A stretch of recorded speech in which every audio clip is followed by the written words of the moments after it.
A lot of this isn't going to make sense to you, and I'm sorry about that. I'm just going to start at the beginning, with the house.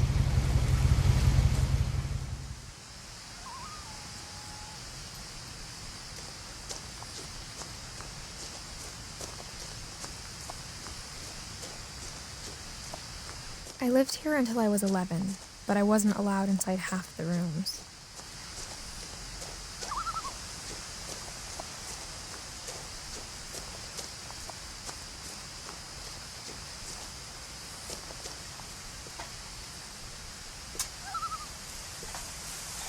Inside the mailbox were bills from 7 years ago, marked urgent, open immediately.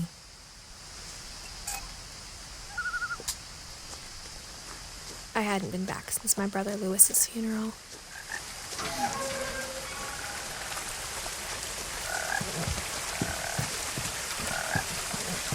In her will, my mother left me a key, but didn't tell me what it unlocked.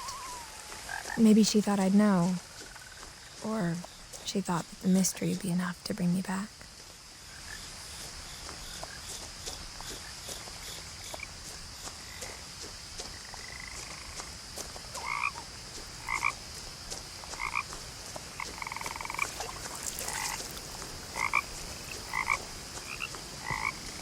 The truth is, even after I inherited the house, I never thought I'd come back to it. But now I had questions about my family that only the house knew the answers to. The woods around the house have always been uncomfortably silent, as if they're about to say something but never do.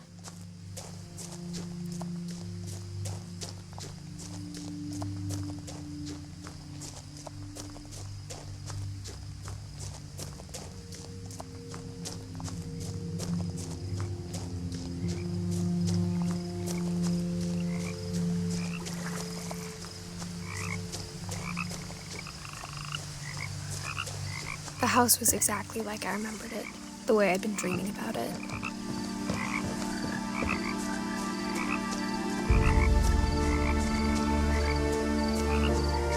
As a child, the house made me uncomfortable in a way I couldn't put into words.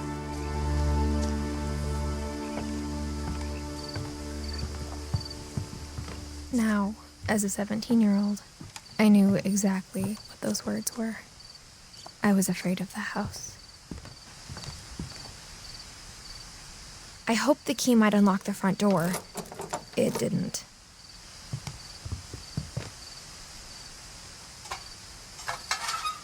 Looking in, I felt like the house itself had been waiting for me.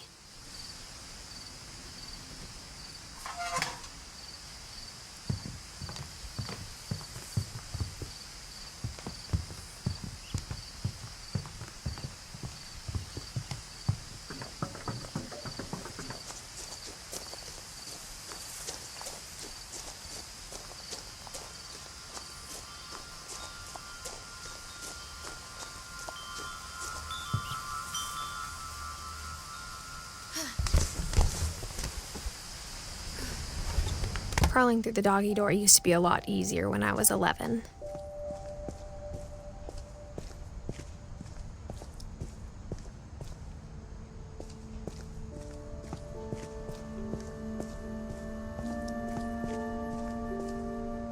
The power had been turned off the night we left.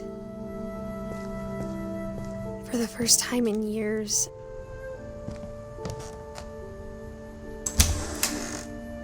I felt like I was home. But instead of a family, there were just memories of one.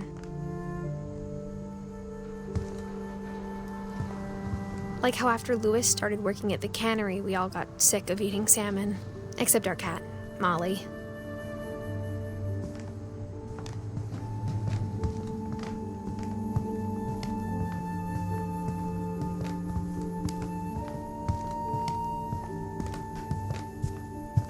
The table was still a wreck from the night we left. It was like a bomb had gone off, killing everyone but sparing the furniture.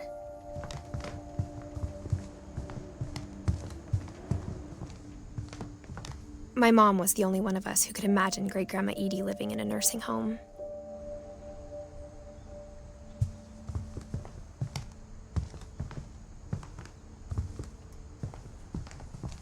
Nothing in the house looked abnormal. There was just too much of it, like a smile with too many teeth. Even the fireplace had a story. Edie told me the bricks came from the original house, after it sank.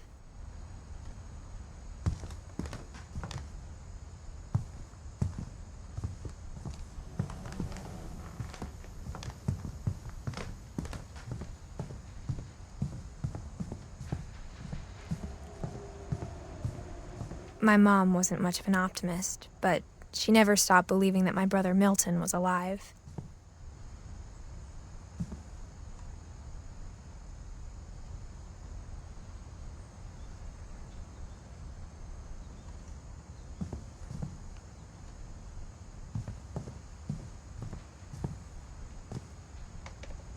After Milton disappeared, Mom sealed up all the bedrooms. Then Edie retaliated and drilled peepholes.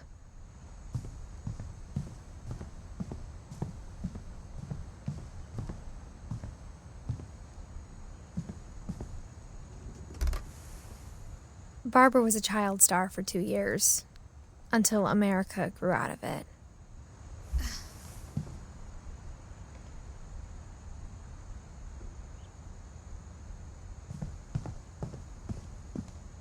Mom must have locked the third-floor stairs on the night we left.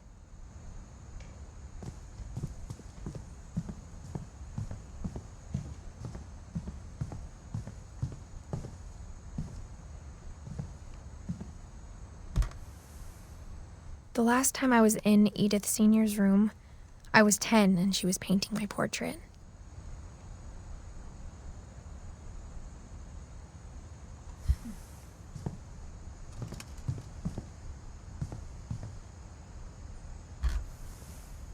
My Grandpa Sam spent 7 years sharing a room with his dead brother, Calvin.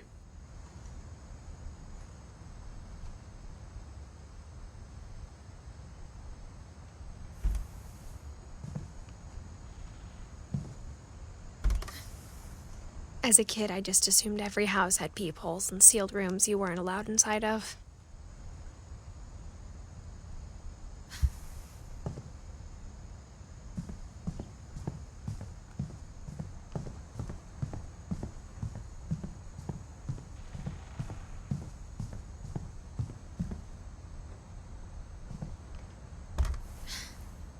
Molly always seemed like a girl I could imagine being friends with, if she hadn't died in 1947.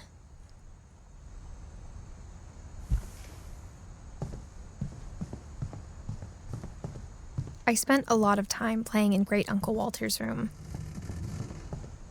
I think my mom sometimes regretted not sealing it up. Louis told me there were secret passages, but I never believed him.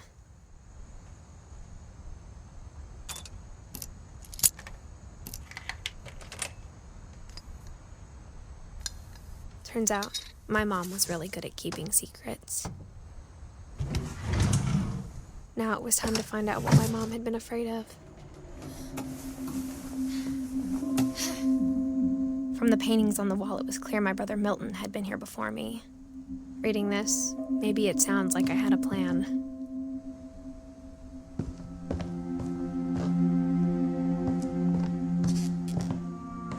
But I had no idea what was behind that door.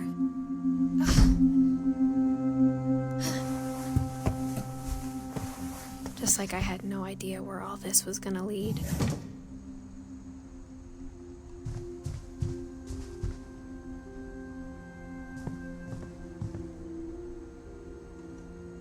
I got the sense Edie had spent a lot of time here.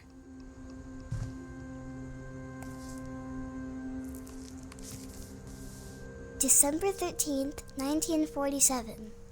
Dear Diary, I'll be gone soon, but I wanted to tell somebody about what's gonna happen. It started when Mom sent me to bed without dinner. I woke up and I was starving, so I looked around for something to eat. The gerbil food was dry, but I didn't mind it.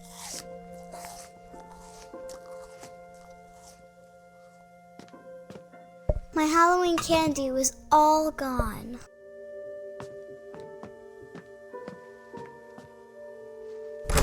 Mom, can I come out now? Sweetheart, it's late. Go to sleep.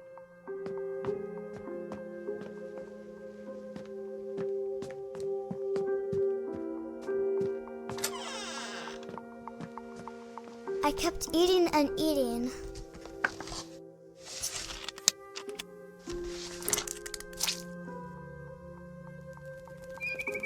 I ate a lot of things that night.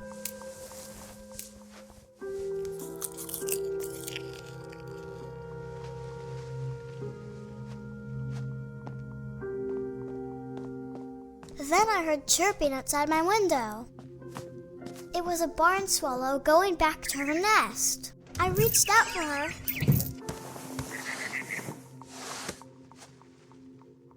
And suddenly, I was a cat.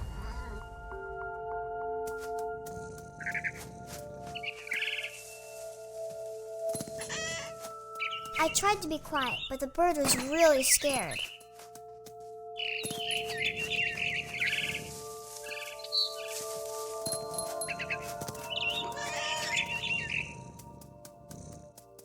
Mom and Dad didn't even look at me.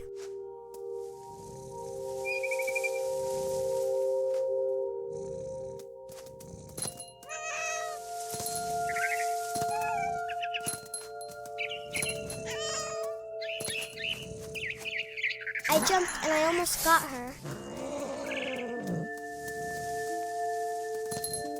I could tell she was getting really tired. Now I was up in the big tree. I promised Dad I wouldn't climb it anymore. All I cared about was eating that mama bird. I gobbled her up. And suddenly, I was an owl. First, all I heard was the wind. Then I heard little teeth nibbling in the grass.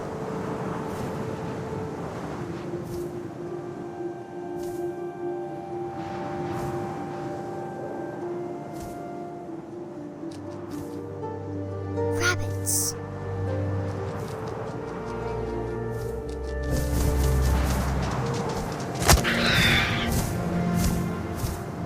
I imagined his face looking up and seeing mine through my talons. I swallowed him up, and I didn't chew one bit. Then I flew off to find something bigger.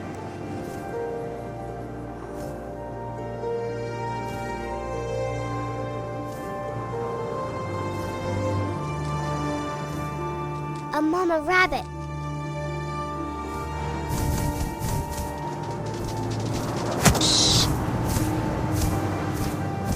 She was almost too big to carry. I started choking, but I couldn't stop eating. And suddenly, I was a shark.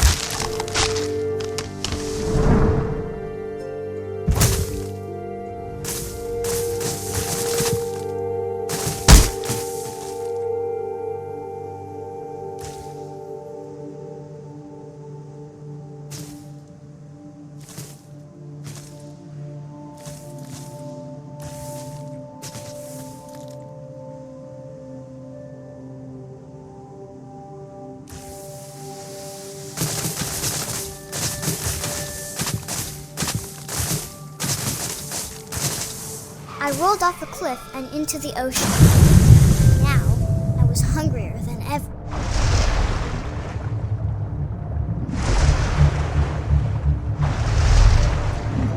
I wanted fat, juicy seals.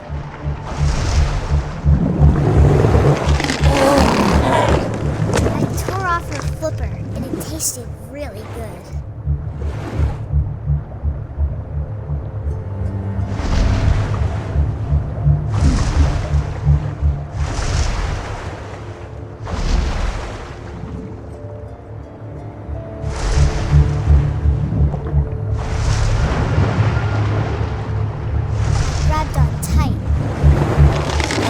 So hungry, I jumped out of the water. When I opened my eyes, everything had changed.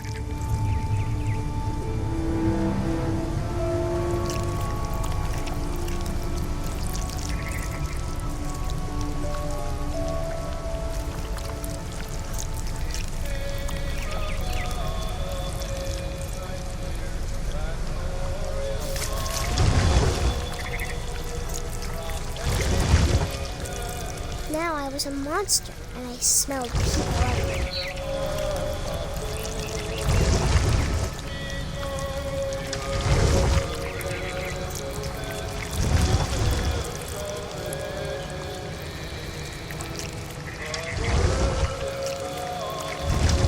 I was big, but I moved real quiet.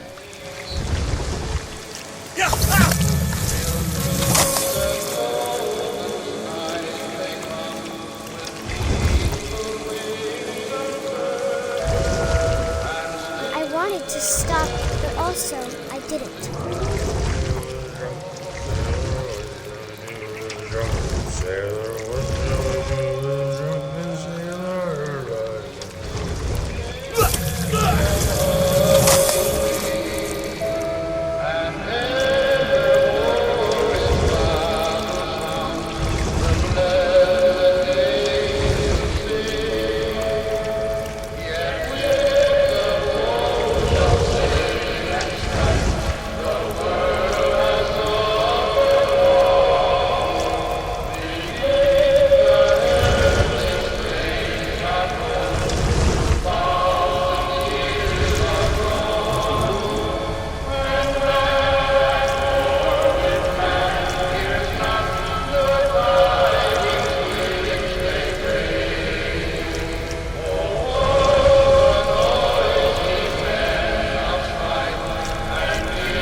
Passenger, I was still hungry. To cross the water and smelt something new, something I had to have, so I swam towards it.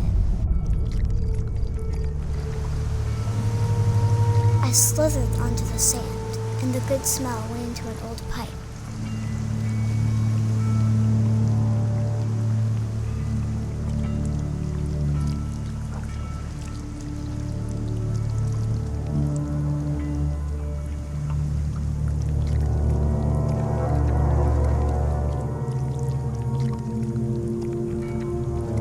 Closer and closer.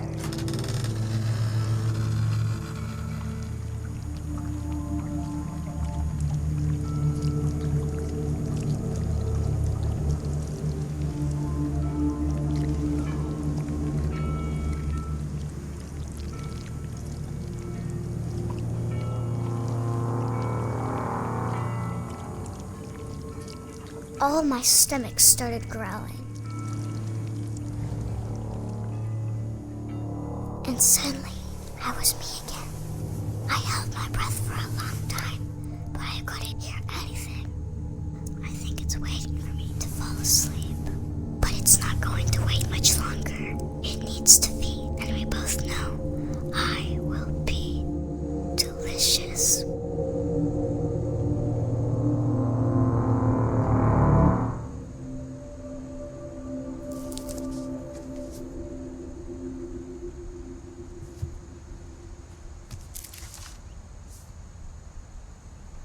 I'm not sure if I believed all of that, but I'm sure Edie would have.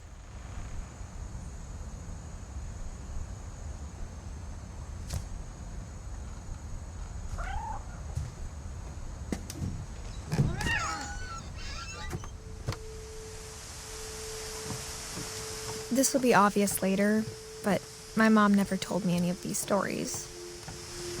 Edie would have, but Mom didn't like bringing up the past. Though, when we adopted a stray kitten, she was the one who named it Molly.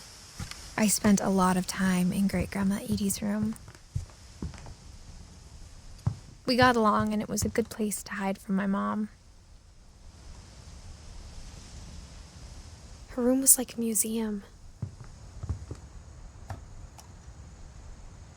For 500 years, the Finches have been famous throughout Norway for their fortune and misfortune.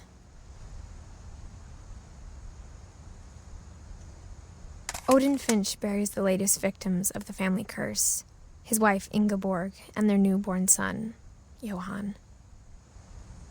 On January 7th, 1937, he set sail with his family and his house, hoping to leave the curse behind. But 40-foot waves off the coast of Washington send the house and Odin to the bottom of the sea. Odin's daughter Edie, with husband Sven and baby Molly, step ashore on their new home. Odin Finch is the first to be buried in the new family cemetery. His daughter Edie is already dreaming of a new Finch house.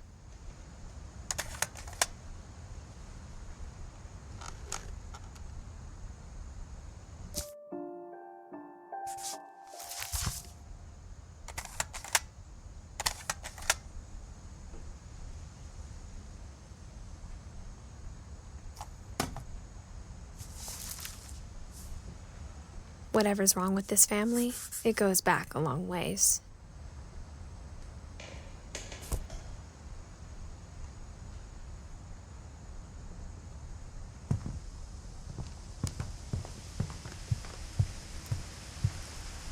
Edie gave a big interview about a mole man living under the Finch house. My mom was furious.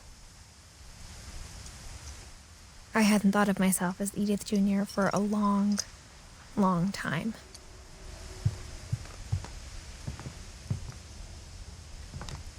One summer, they evacuated the island, but Edie refused to go.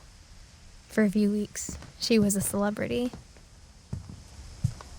When Edie told people Sven was killed by a dragon, she could also have said he was building a dragon-shaped slide that collapsed.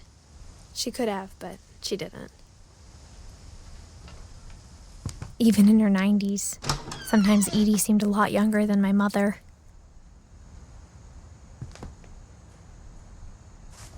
The only trace Grandpa Sam's first wife, Kay, left on the house was the pink bathroom. It was a pretty big trace.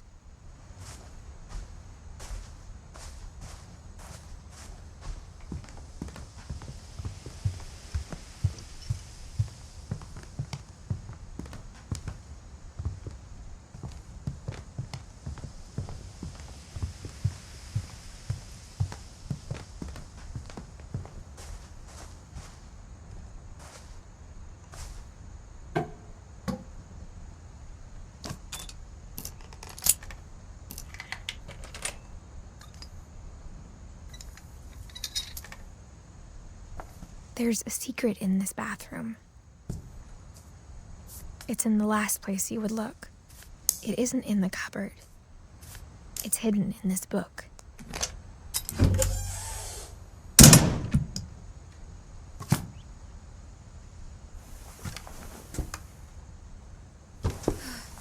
Sven gave Sam an old camera he'd refurbished. He never put it down.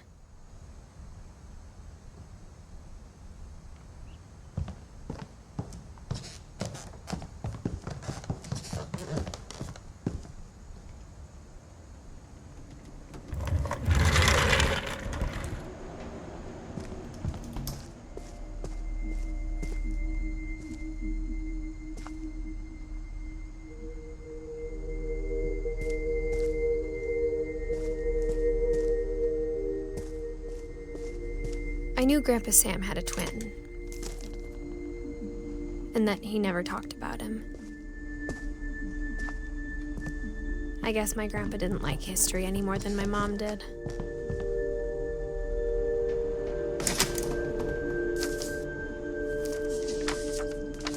How I Want to Remember My Brother by Sam Finch. The thing I remember is that when he made up his mind, that was it. My brother said he'd die before he ate another mushroom, and he did.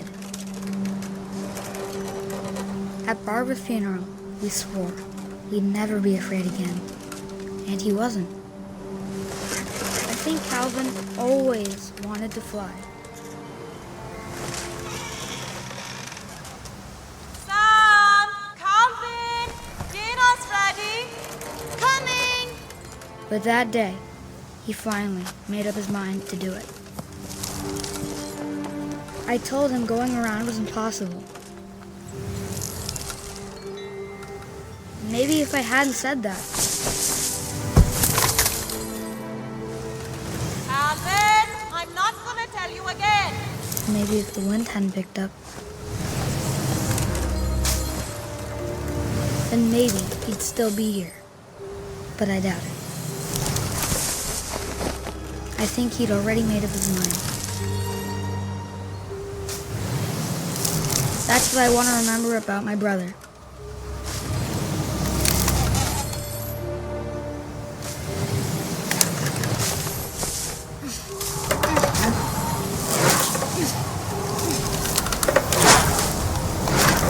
The day he made up his mind to fly. And he did.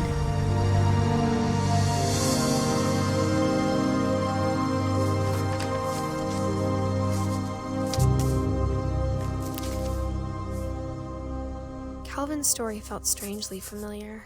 When I was younger, I remember trying to do the exact same thing.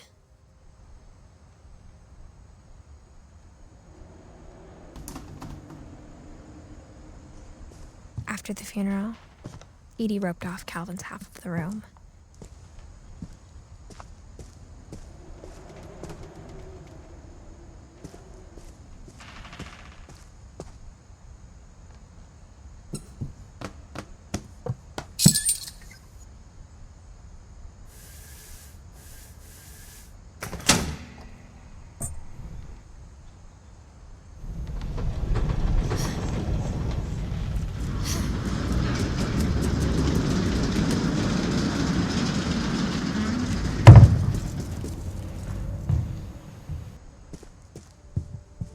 The passages were a pretty tight fit. They'd obviously been built for smaller hands and bellies.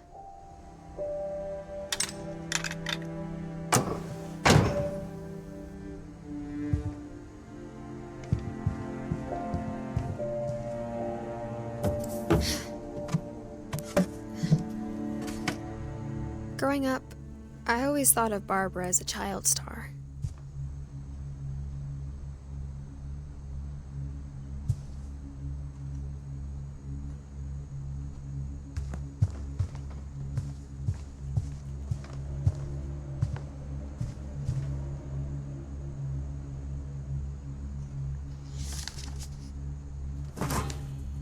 Of all the stories people wrote about Barbara's death, I'm surprised Edie saved this one.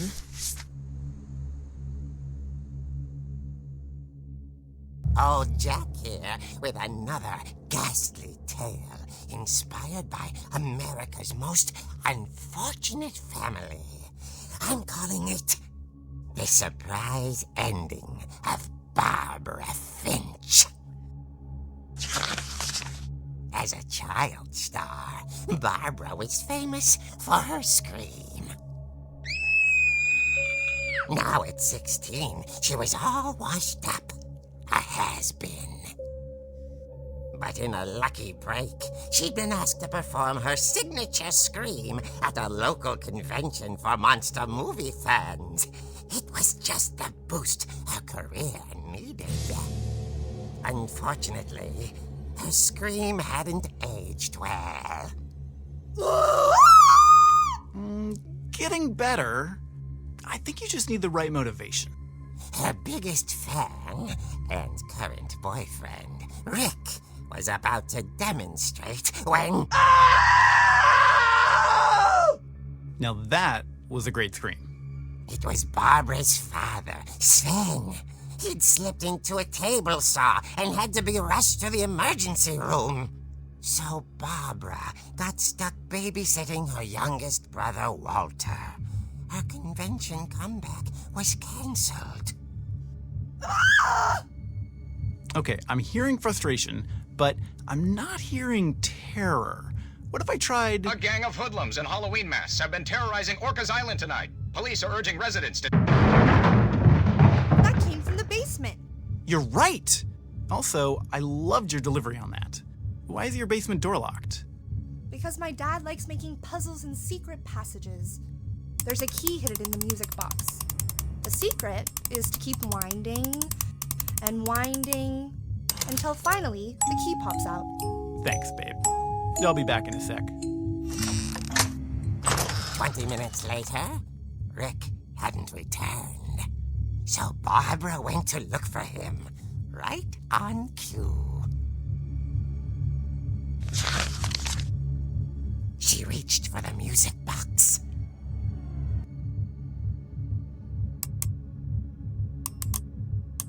And as she wound the key, she listened for Rick, but the house was silent.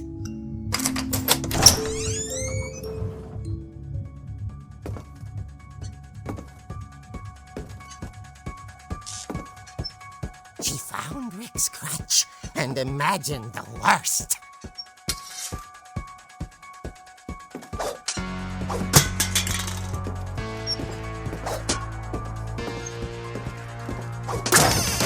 The gang's leader is the infamous Hookman killer, Dr. Carl Hamill, who impaled and then ate his family 10 years ago tonight.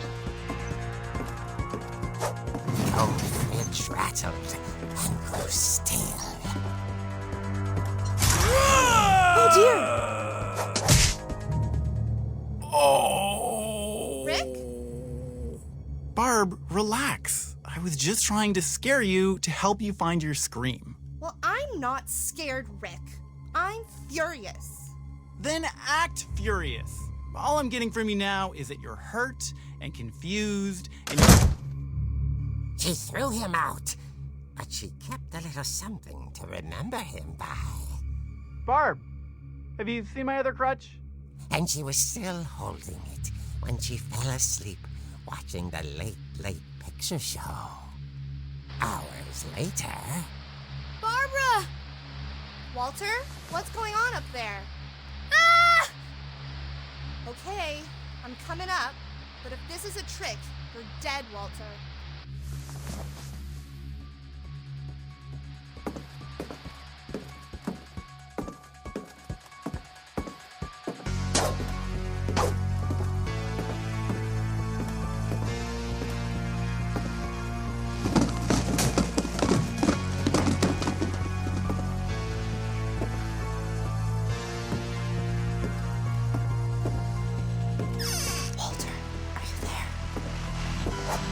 Walter had vanished, but his bedside radio was still on. Orcas Island police describe the man as 6 feet tall, with a steel hook for a hand. Residents are urged to lock all doors and windows and notify the police of any suspicious activity. Barbara turned, saw the hook man, and was speechless. He was quite smashing.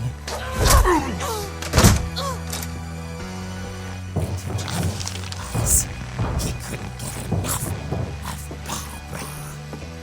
Okay, Barbara, there's gotta be another way out of here. That night, she played her part beautifully.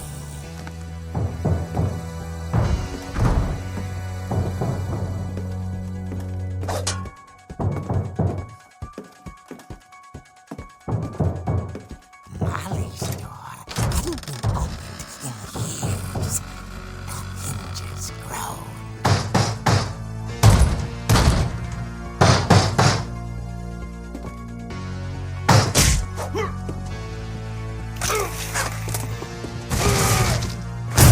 He wasn't moving, but she sensed the story might not be over yet.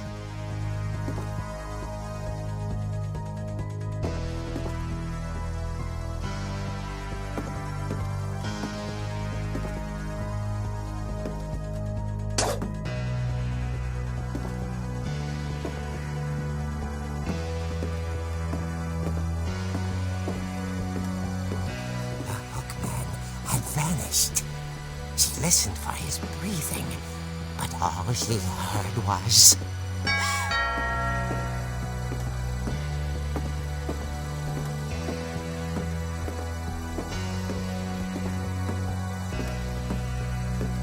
At the door, she heard whispering. It was coming from inside the house.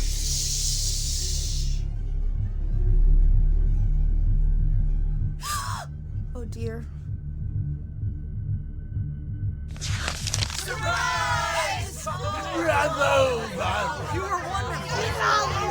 The monsters had come to surprise her. For Barbara, it was a dream come true. Then she saw what kind of monsters they were, and she realized what was about to happen. She was going to be famous. And with her final breath, Barbara Finch gave the performance of her life.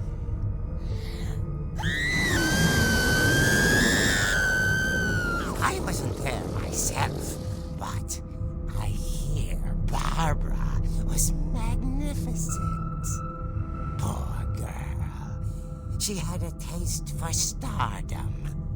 But unfortunately, so did her fans. Of course, the police blamed it all on poor Rick, who disappeared the same night. And little Walter, hiding under his bed the whole time. He took it all pretty hard, but that's another story. As for Barbara, tucked inside the music box is all they ever found of her. Her ear. Now that's what I call a real eerie tale.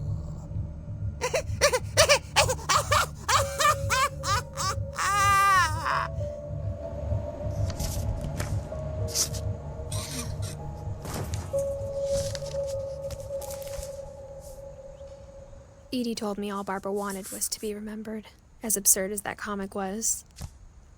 Maybe what Edie saw was a happy ending.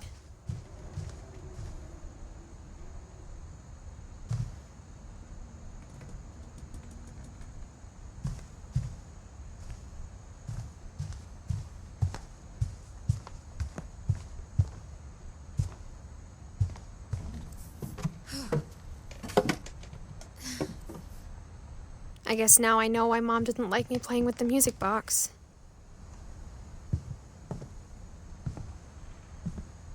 Edie's father, Odin, built the original house. Whenever people ask me about my family, the first thing they always want to know about is Barbara.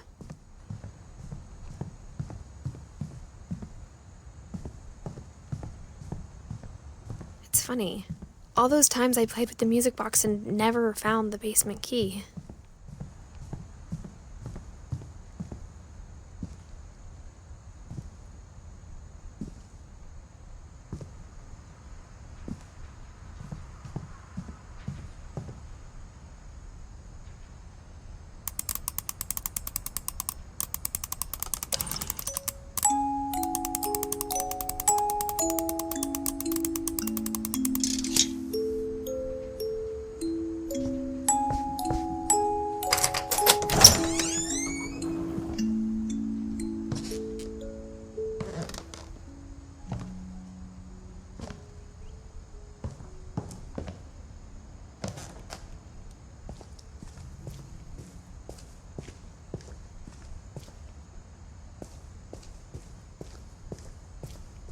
Mom said the basement was off limits, unless I wanted another tetanus shot.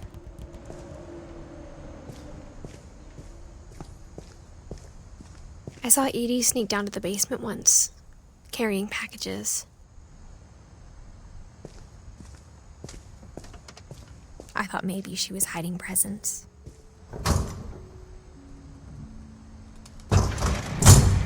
It turned out she was hiding a lot more than that.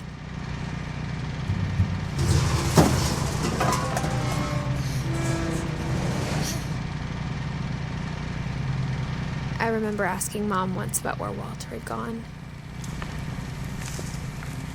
She She said after Barbara died, he got as far away as he could.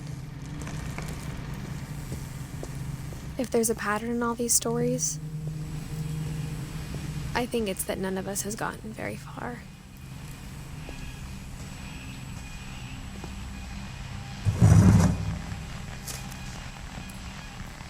Goodbye, everyone. I can't believe I've been down here for 30 years. On that first day, after the shaking started, I didn't think I'd survive a week.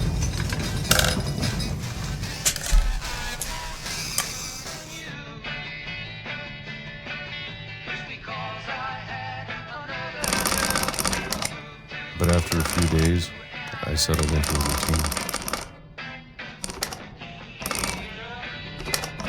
That's what kept me sane.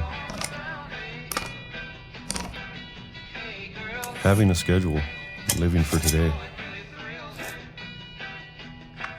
I always expected to be dead tomorrow. But if you wait long enough, you get used to anything.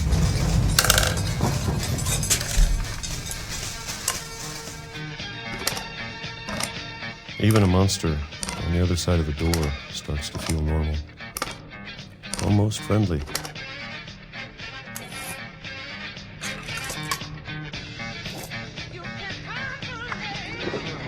And then one day, everything just stopped. Whatever that thing was, it was gone. Maybe it got tired of waiting. Or maybe I just got tired of being afraid.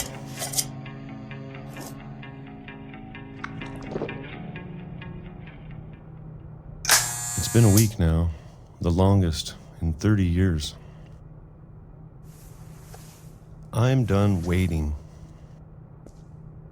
I have to leave while I still can.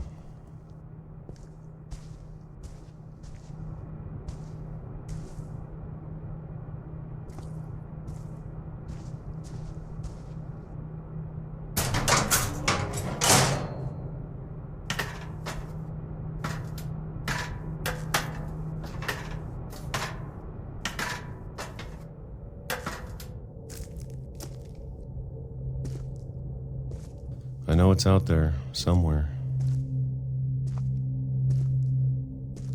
Whatever killed Barbara and Molly and Calvin. Maybe this is all a mistake. But I need to stop living the same day, even if it kills me.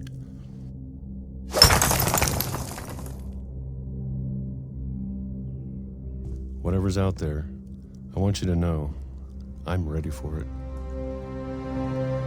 I'm going to appreciate all of it, especially the food. I don't mind if I only have a year left, or a month, or a single week. I'd be happy with one new day. I can already imagine the sun on my face.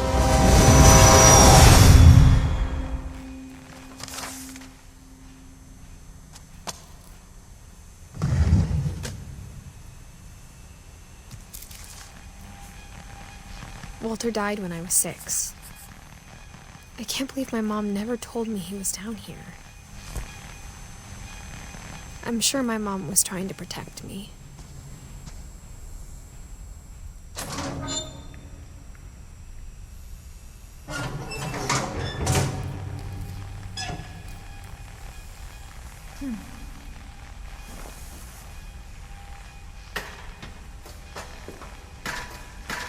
Maybe she was afraid I'd end up like Walter. But if she never told me about an uncle under the house, I can only imagine what else she was hiding. I don't want to make the same mistakes she made, trying to bury something that's still alive.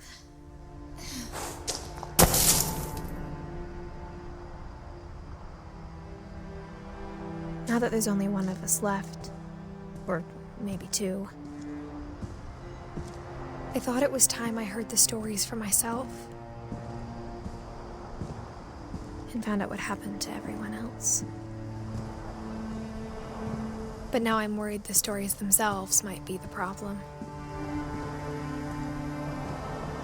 Maybe we believed so much in a family curse, we made it real.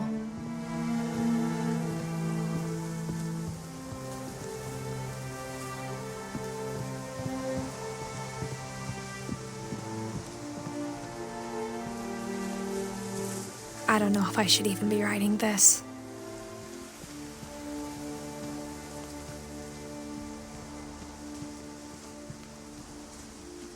Maybe it'd be better if all this just died with me.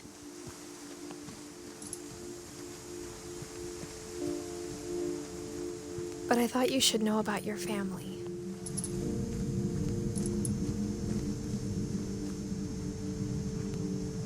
And the history you're a part of. Though to be honest, I feel as lost as you probably do right now.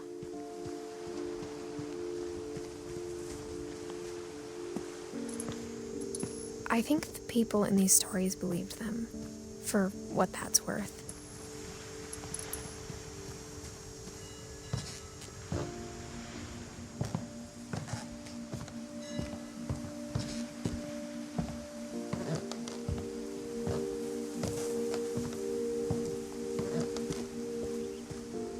And when you look at the house, that history of imagination and stubbornness and madness, any of it seems possible.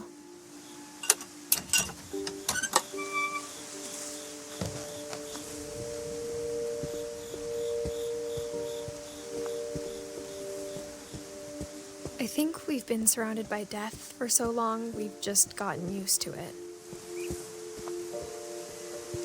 What kind of family finishes building a cemetery before starting the house?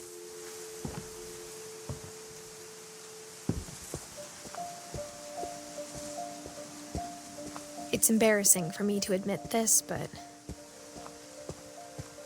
the pet cemetery made me more uncomfortable than the human one. 3 of the gerbils are mine, and 2 had been my fault.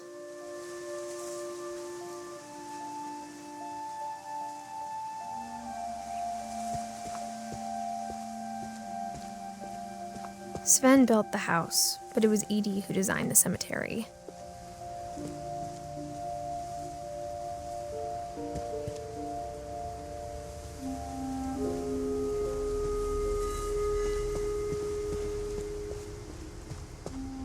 I'm sure Odin's monument had been Edie's idea.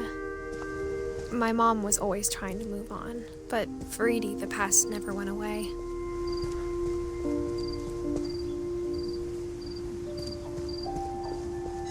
She could see it poking out of the water at low tide.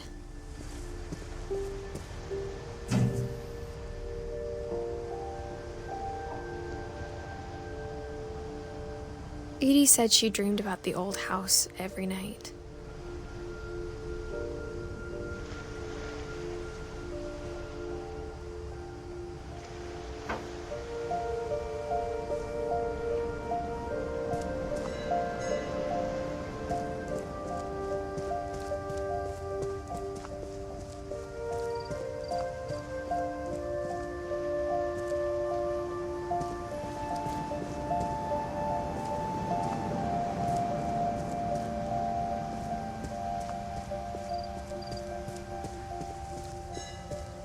Edie's side was always easier for me to understand.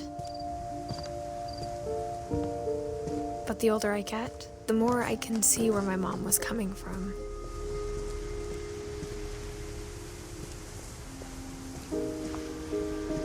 She lost 2 of her brothers, just like I did.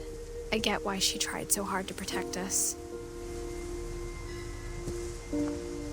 We never found Milton's body, so my mom insisted we were putting up a monument, not a tombstone.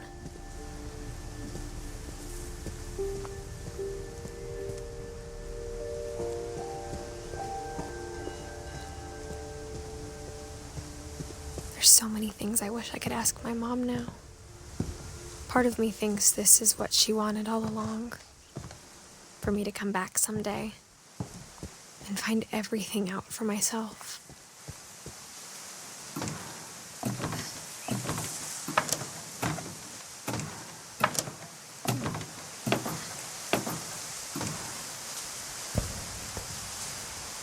But looking back on it now, if she told me there was going to be so much climbing, I never would have come when I was 22 weeks pregnant.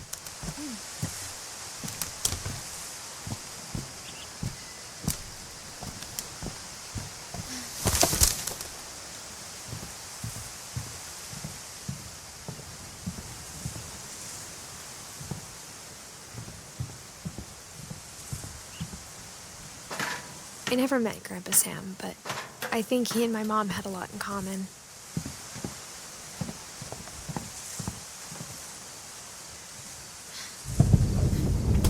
They were both pretty intense.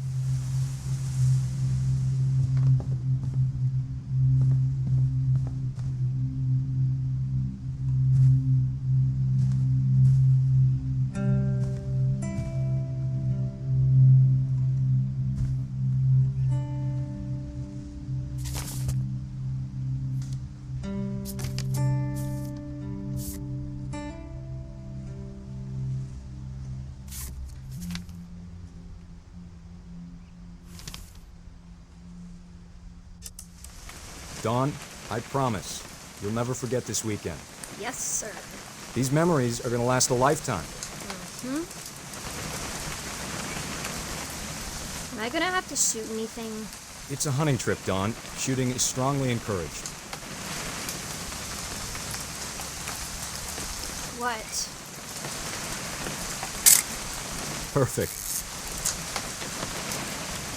It's gonna rain the whole weekend, isn't it?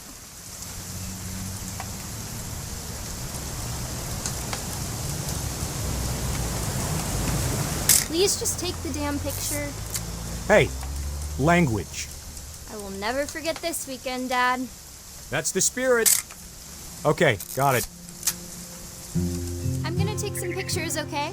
Just be careful. The camera's older than you are. Hey! That's a keeper. Definitely should not have drunk all that coffee. I'm just saying, I'm not always gonna be here, Don. You'll need to remember this stuff, if you want to survive. I'll be fine, Dad. You know who else thought he was gonna be fine? Some guy who died. Don, I'm being serious. I know, Dad. You're always serious. Doesn't being out here make you want to chill out? Well, to tell you the truth, I haven't been out here in 20 years.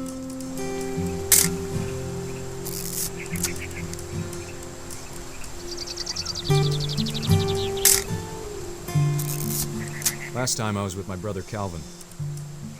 Man, that was a great trip. Your grandpa's Fen taught us how to fish, how to build a fire. We found an old logging trail with deer everywhere. I bet if I could remember where that trail was, we'd spot a buck for you in no time. Give me a minute to check the map.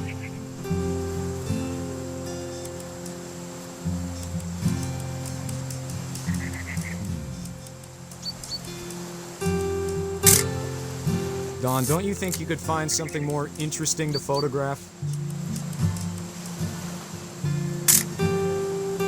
Let's see.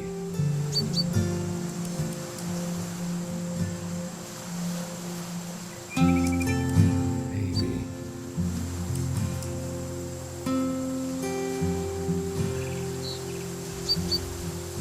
Or was it?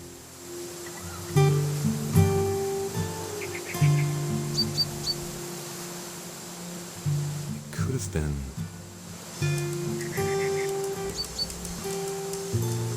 Dad! Good eyes, Don. Before you take the shot, let me get a picture of you.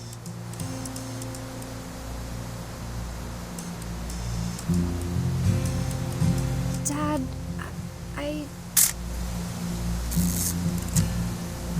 Let me get behind you. Do I have to do this? Dawn, you don't have to do anything. But if you want to survive, you'll need to be strong.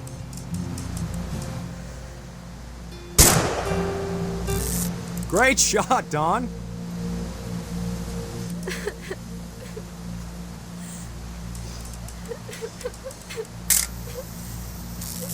I'm proud of you, Dawn. Always remember that, okay?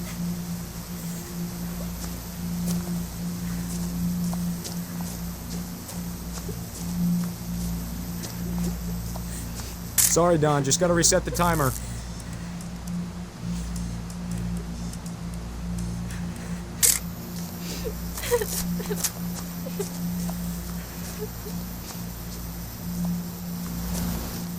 Dad, it's twitching.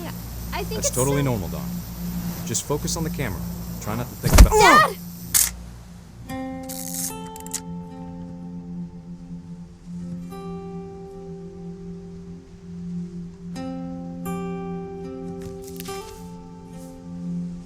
Of all these stories, that's the one I wish most that my mom had told me.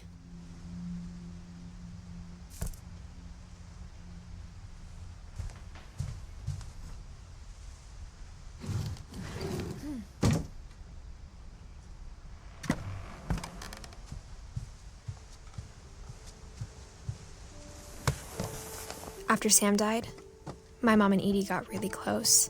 They'd both lost a lot.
Dear Kay, do you remember the way Gregory used to laugh when he thought he was alone?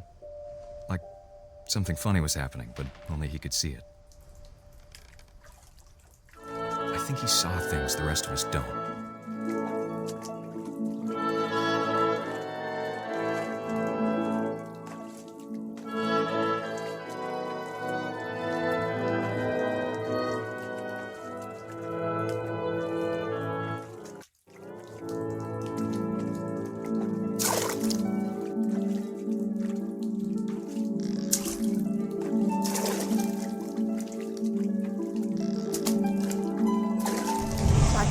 Gregory, it's time to... Hold on, sweetie. Hello? Sam, I told you I don't want to talk right now. I wonder what he saw. What his world was like.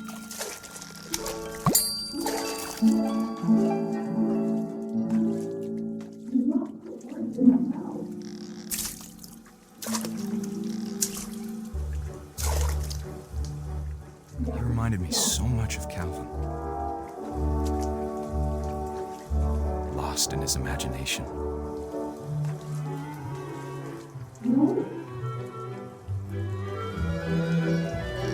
Whatever it was, he saw.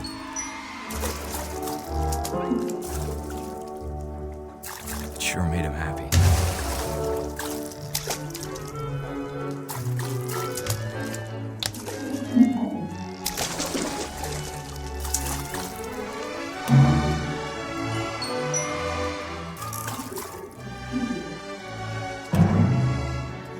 How silly it sounds.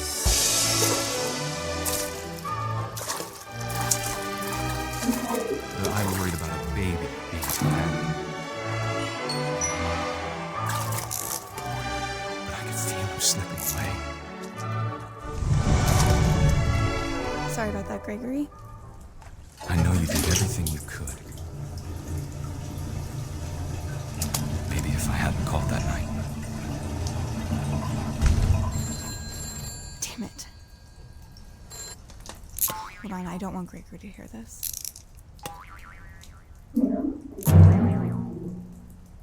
I wish he could have told us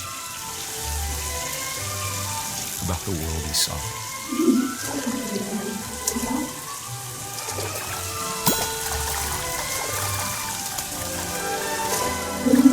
There's so much I don't understand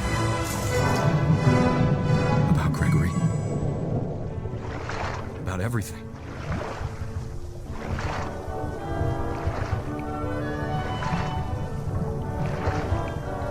But I know what happened wasn't your fault.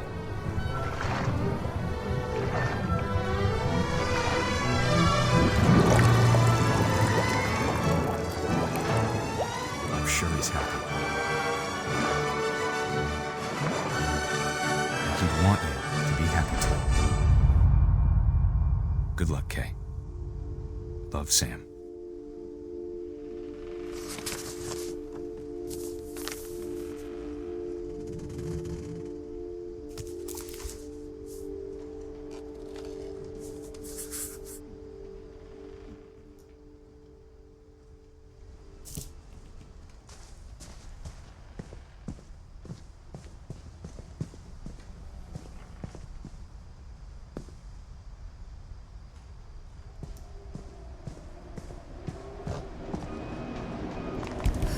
My mom moved up to the loft after her brothers died. At the time, it was as far away as she could get.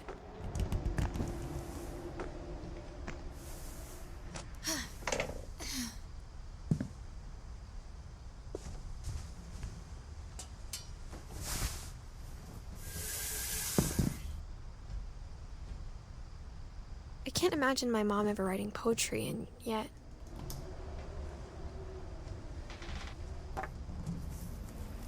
A poem for Gus, who always said the wedding was a bad idea. Our father never hit us kids, at least not very hard, before the day my brother said with teenage disregard that he'd be dead before he'd see a wedding in our yard.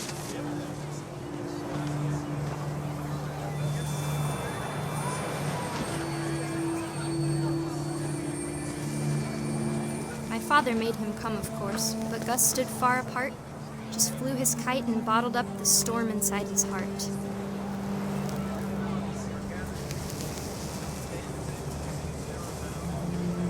I tried to talk him out of it, but though he'd never met her. We don't need a stepmom, were the words that I now pronounce you husband and wife. You may kiss the bride.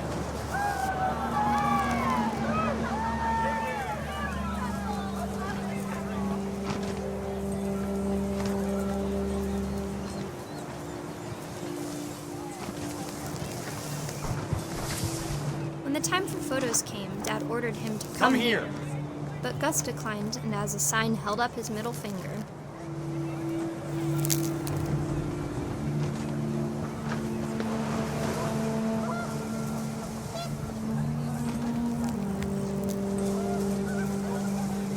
The wind picked up, and panicked geese appeared and quickly went. But all the humans did that day was go inside the tent.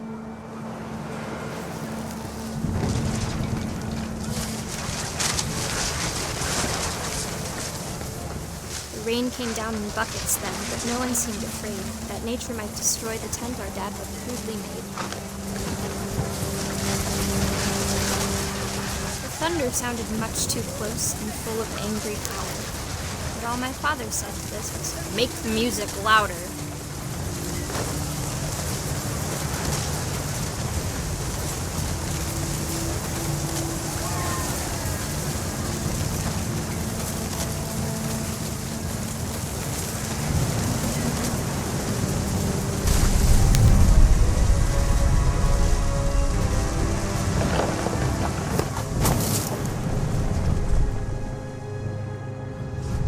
wish that I could truly say I thought about you on that day. Out there on the beach alone, just you, the wind, the sea, and foam. But I didn't, until we found you.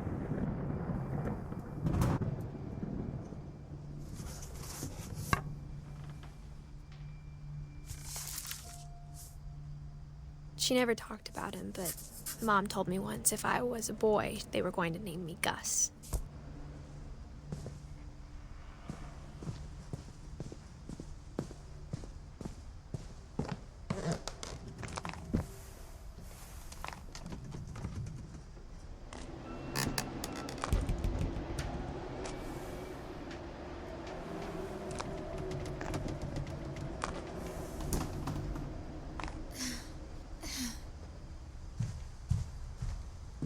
She spent a summer building houses in Calcutta, where she met my dad, Sanjay.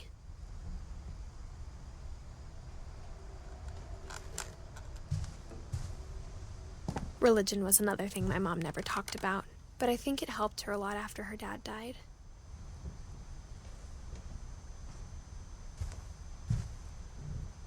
My mom moved to India a week after graduation and got a job teaching English. Louis was born a year later.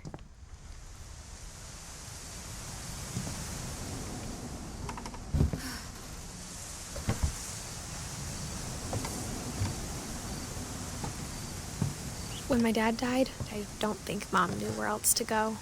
I'm sure Edie was happy to have her back. The house had to get a little bigger, but Edie was used to that. And for a while, things were good. Almost normal. But it didn't last. The beginning of the end was Milton's 10th birthday, when Edie gave him a castle.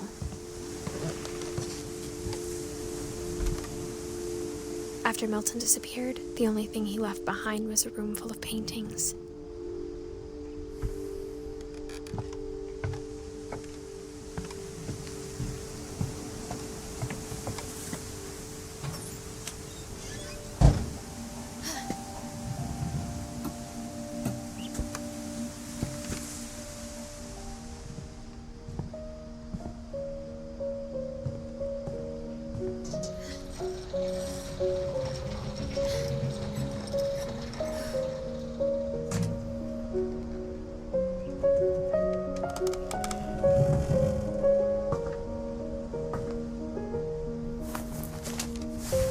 Milton Finch in The Magic Paintbrush.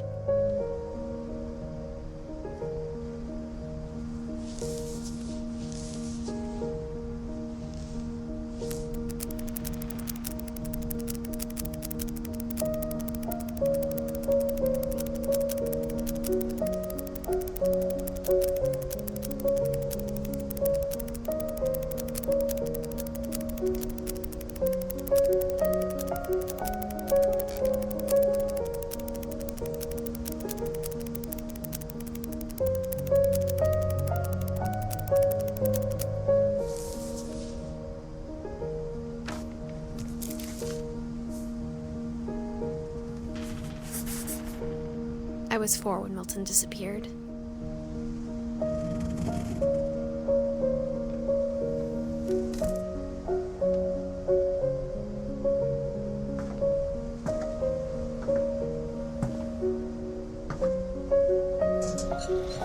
Mom spent months searching for my brother. Then she sealed the doors.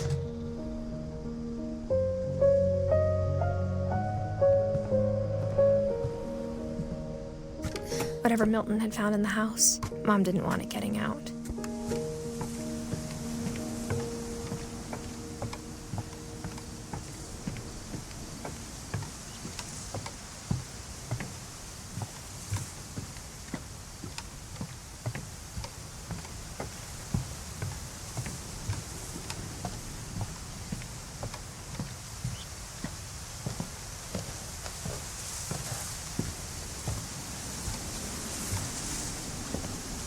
Mom definitely blamed Edie, but I think Louis blamed himself.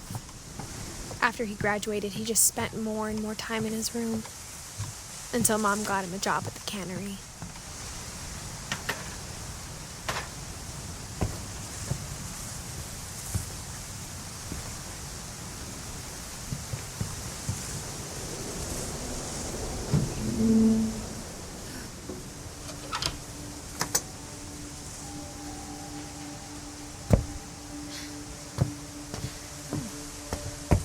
Lewis's room smelled very, very familiar. That part of him lived on. Lewis and I spent a lot of time playing games together, but he was surprisingly bad at them. He died a lot.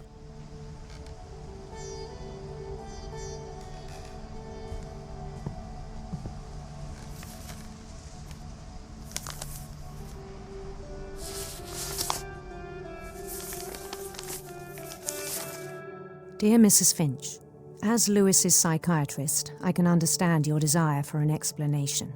As I see it, the trouble began in January, shortly after we convinced your son to seek treatment for substance abuse. Newly sober, I believe Lewis first noticed the monotony of his daily life.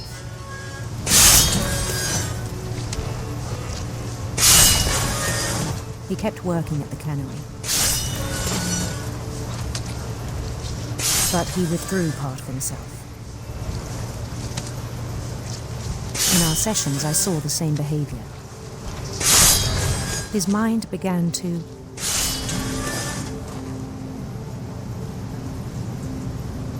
wander.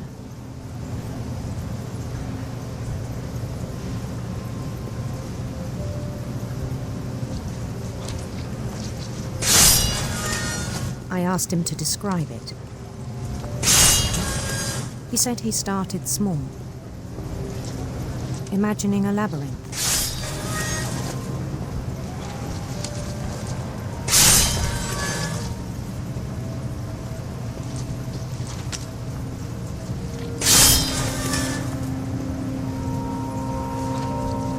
He'd feel his way about.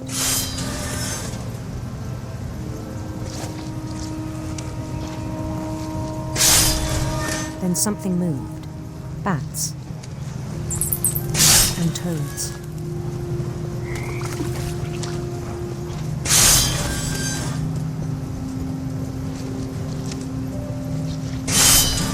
And things that have not names. He knew it was all in his head. But he took it very seriously. I had hoped he'd find himself.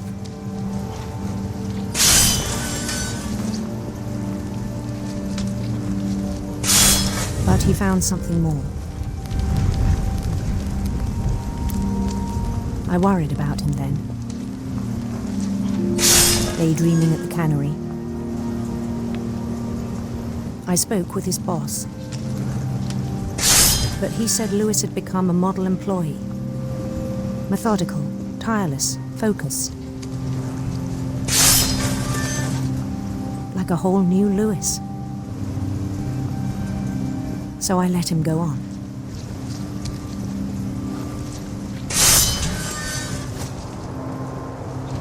I even encouraged him. It seemed very promising at first. He told me he'd made a new friend.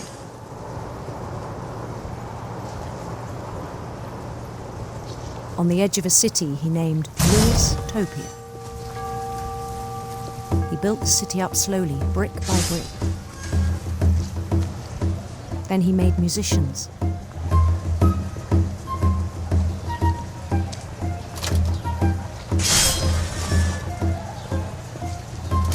And songs for them to play.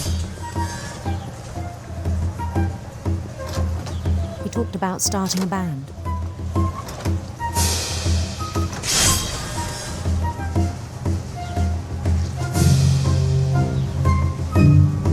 He was always humming something. Every day his imagination grew stronger.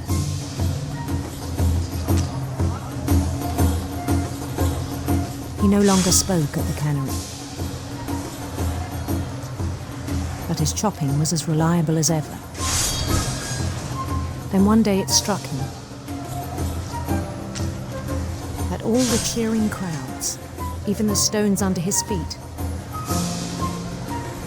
were all in his imagination, so he could do whatever he wished.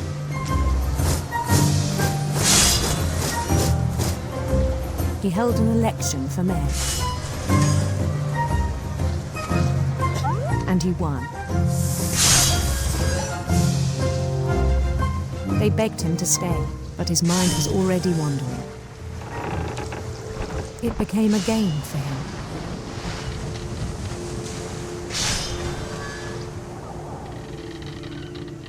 He'd conquer a city, then immediately push on. New Louisville.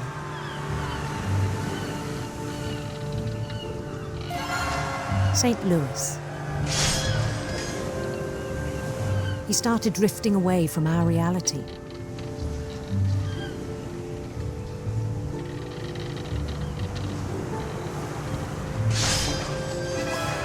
Minneapolis. Until one day he forgot to go home from the cannery. Even as his mother pleaded with him, part of Louis kept sailing on.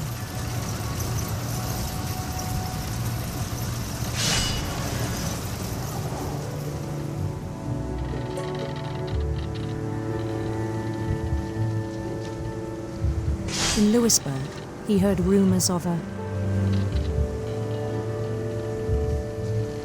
handsome queen.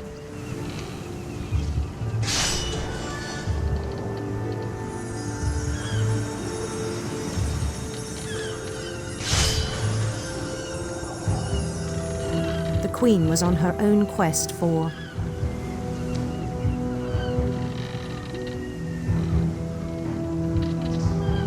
radiant rainbows.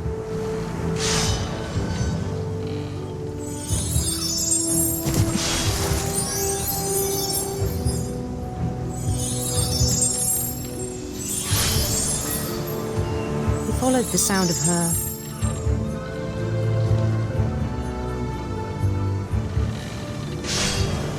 silver harp.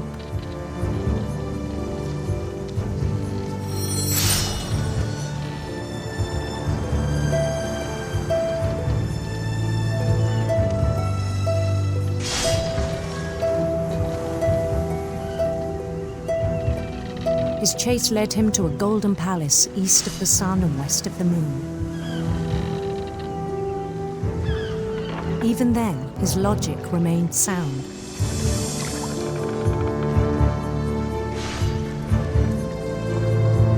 He knew the world was all in his imagination.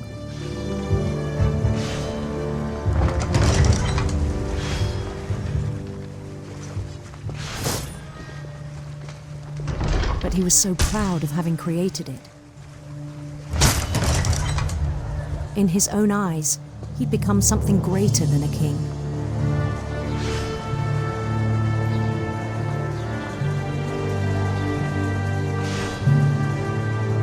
For someone who'd never known success in the real world, I think it was overwhelming. And then it struck him that the real Louis was not the one chopping salmon, but the one climbing the steps of a golden palace.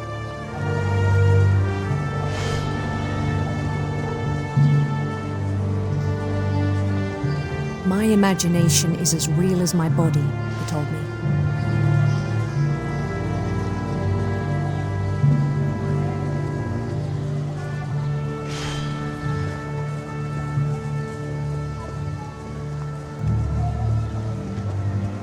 It was hard to argue with him.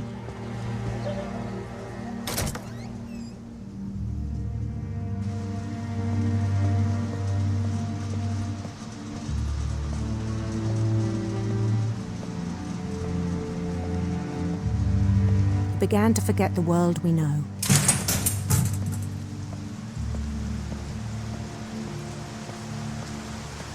I think it pained him to remember Louis, the cannery worker.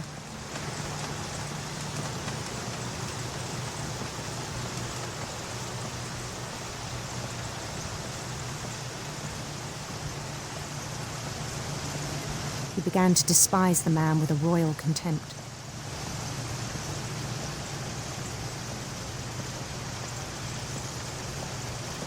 I still thought I could save him.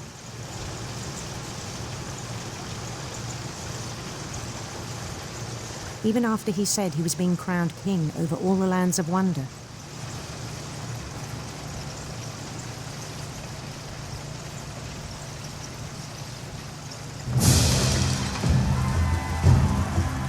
The palace would be packed with his companions.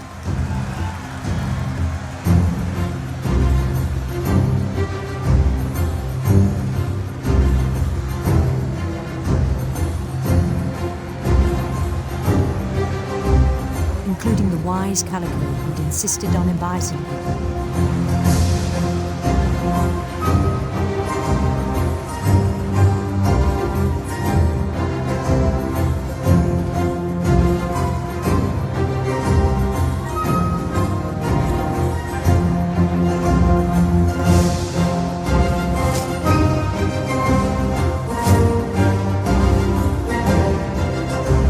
His queen waited, holding his crown.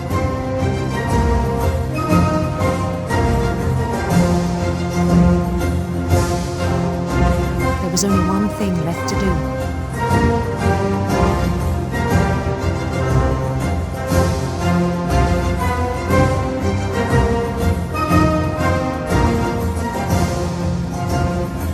Bend down his head.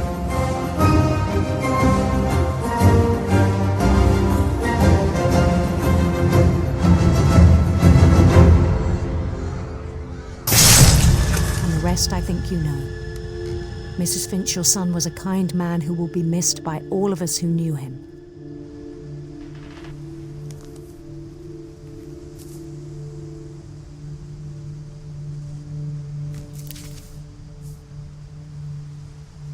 My brother was really cool. I wish you could have met him.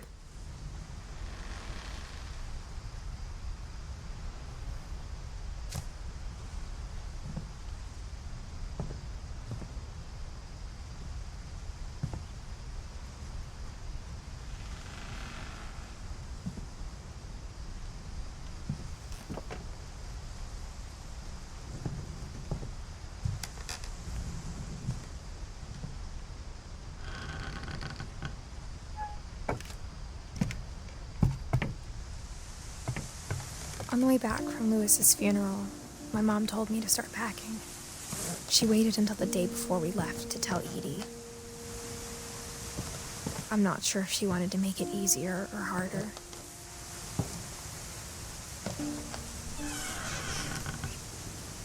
I wish we'd stayed. But I understand why we left.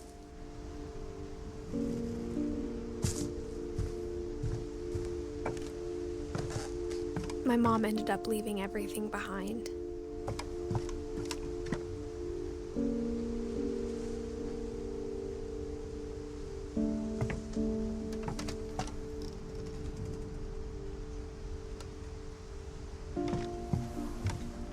What happened that night had been coming for a long time. Maybe it should have come sooner.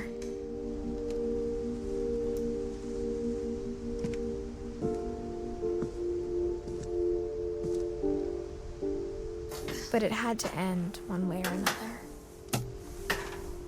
All that's left now is to tell you about that last night.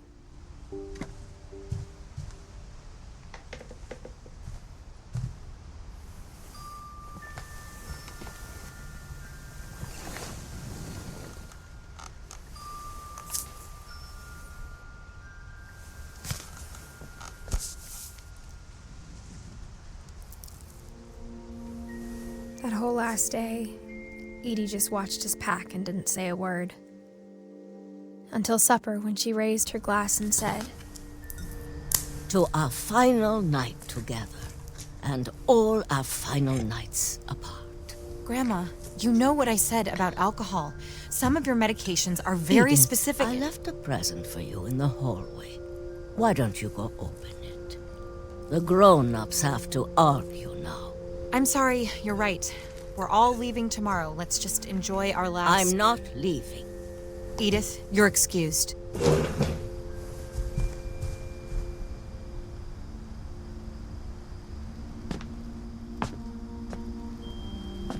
The power had been shut off that morning, but Edie always had plenty of candles. When my mom sealed the library, I don't think she knew about the other entrance, or that Edie had a key to it.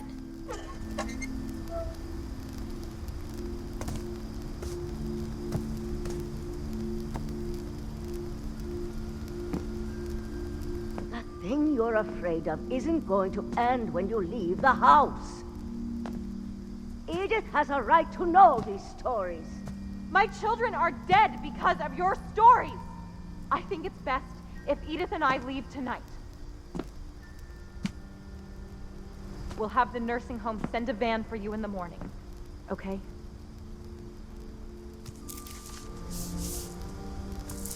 Dear Edith, there's so many stories I wish I could tell you, but there's only time for one. This is about what happened on the night you were born. That night, the tide went way, way out.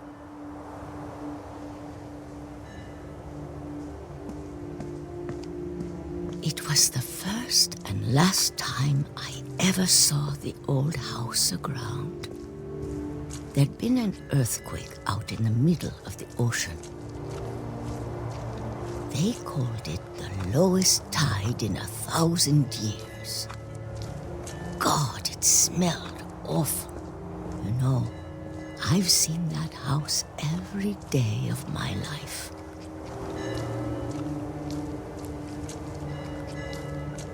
But I never thought I'd go back to it.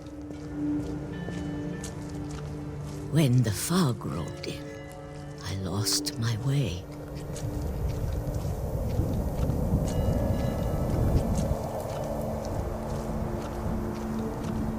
I got turned around.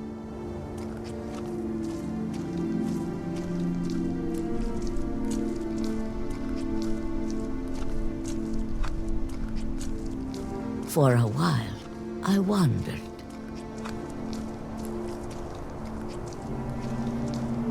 I started seeing things.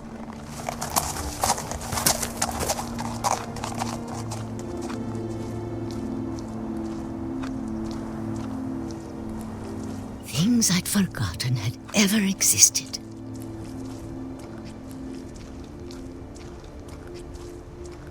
But when I saw them, they felt like old friends. That night, a lot of things came back to me. Or maybe I came back to them.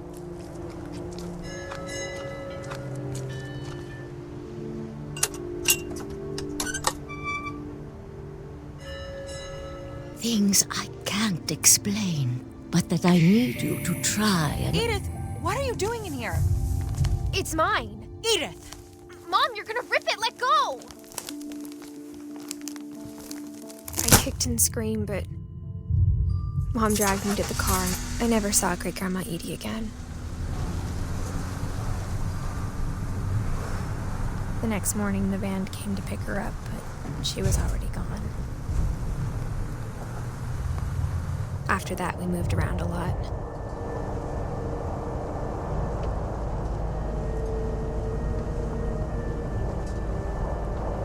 We both tried to make the best of it.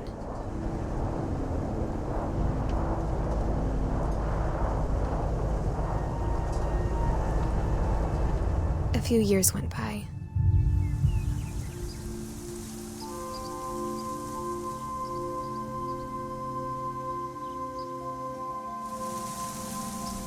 My mom didn't like to talk about it, but she started getting sick a lot. The rest happened pretty quickly.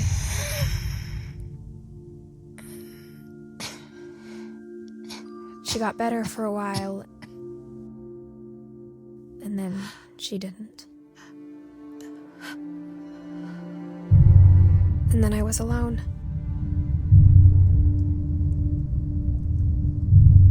The last Finch left alive.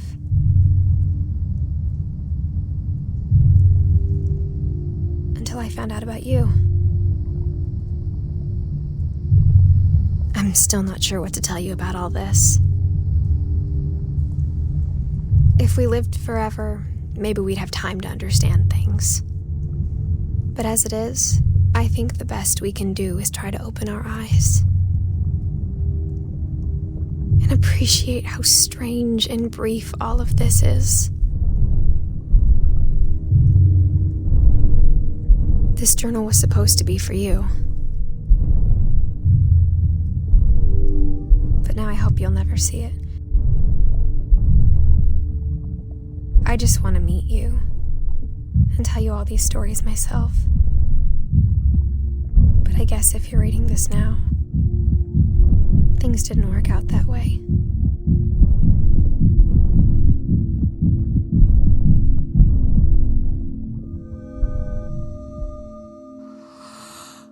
This is where your story begins. I'm sorry I won't be there to see it. It's a lot to ask, but I don't want you to be sad that I'm gone. I want you to be amazed that any of us ever had a chance to be here at all. Good luck.